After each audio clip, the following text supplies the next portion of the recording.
Hey everyone, my name's Gavin, and I'm going to be ranking the Harry Potter movies, so without further ado, let's get into this. I'm not going to be including the Fantastic Beasts movies, so without that said, let's rank some Harry Potter.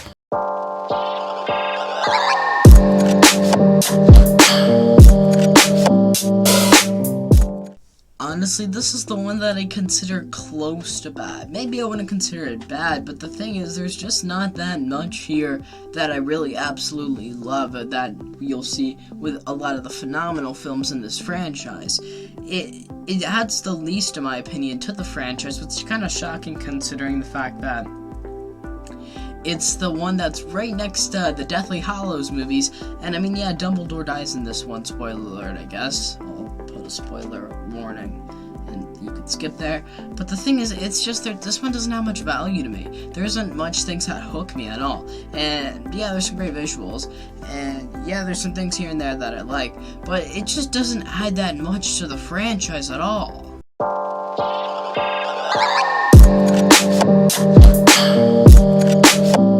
This is another one I just don't have much to say about, to be honest. I like the idea of the games, and the performances are good. I guess it's nice to see Robert Pattinson in here, I guess. But everything else in here just kind of falls flat. Hermione is absolutely insufferable in this movie. I hate her in every scene. I can't stand her in this movie. In the other movie, she's kind of charmingly snobby, and it's interesting to see her dynamic and what she adds to the group. But in this movie, she's just angry at everybody, and that's not fun to see, and that's not what makes the character solid. She just... and I don't know, it just doesn't have that much memorable to me. I mean, the ending's good, which is like, and the ending adds a lot, which is the only reason why I have it above Half-Blood Prince. It's not bad, but it's definitely on the weaker side of the Harry Potter franchise.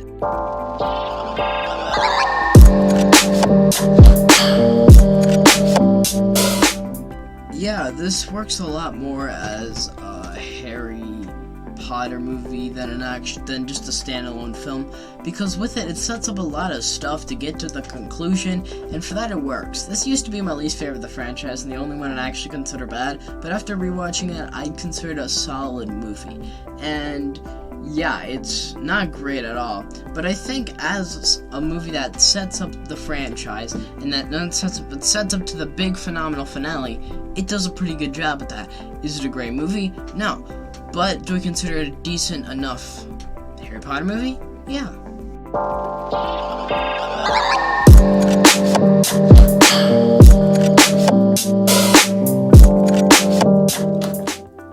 Now listen, I do really enjoy this film. It's very good. I like the idea of having a time travel story in the Harry Potter world. It makes sense because it's a magical world, so I guess that kind of idea does make sense. It's a really good, really fun time with enjoyable characters that I like seeing on screen. I like this movie. It is good, but there are definitely some plot conveniences. Spoiler, skip to the time frame on the screen. Some of them, like the fact that, you know, Hermione just happens to have this whole stopwatch. Yeah, she just happens to have it, I guess. That's definitely not a plot setup for the movie at all. And the fact that, I guess, Ronald's rat happened just to be this person. What? That's happening, I guess. It's just like there's plot conveniences like this that really just kind of anger me. It's not a bad movie at all. It's a good movie. I like it. It's good.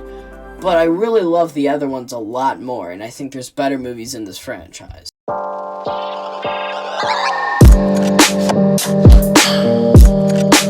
This used to be my top 3, and yeah, it did drop down a bit, but I still do really love it. The backstory for Voldemort is phenomenal. I think it's a phenomenal backstory as a whole. How much they build it up, how much tension, how much time is crafted in the backstory is just so great.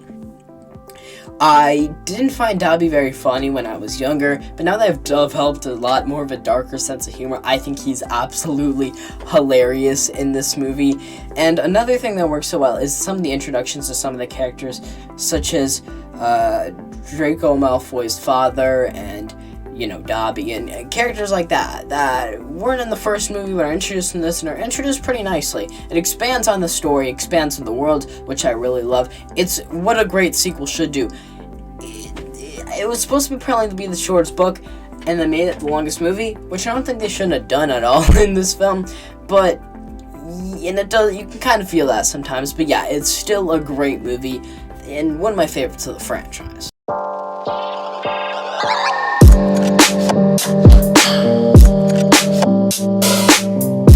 One thing that makes this film work so well is the phenomenal world building. How they set up everything, we know stuff right away, and once we see it, we pick up on it, we understand it. And that's part of what makes this film work in a brilliant way. That's what makes the world so interesting and so intriguing.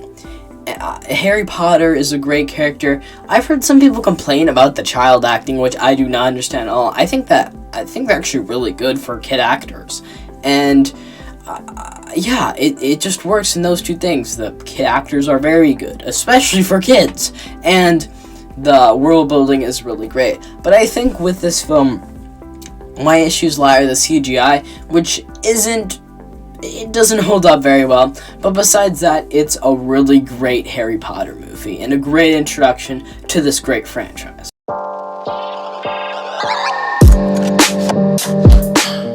This probably feels the second most fan servicey, and that's not a bad thing at all. That's a big compliment, actually. Sometimes when I look at fan service, I'm like, yeah, you can look at the things with fan service, you can look at it as a good thing or a bad thing, but in this case, it's definitely a good thing.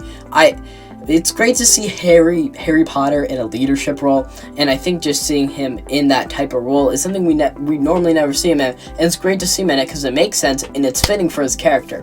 The wizard battle at the end is phenomenal. It's completely mind-blowing. We've had very few, and it takes that idea to advantage because it makes it more exciting, it makes it more interesting, and it makes it more powerful when it does happen.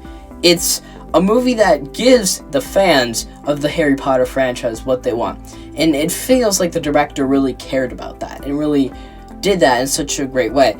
I forgot, maybe I'll put her name. I always forget the lady's name. You know, the lady that takes over after Dumbledore and kind of takes the layer over and then gets what she's coming to in the woods. That is so satisfying. It's such a great Harry Potter. It's phenomenal. Maybe it's not my favorite, but it is such a great one to watch. I love it. It's great. And I could really rewatch it a lot, and I wouldn't get tired of it.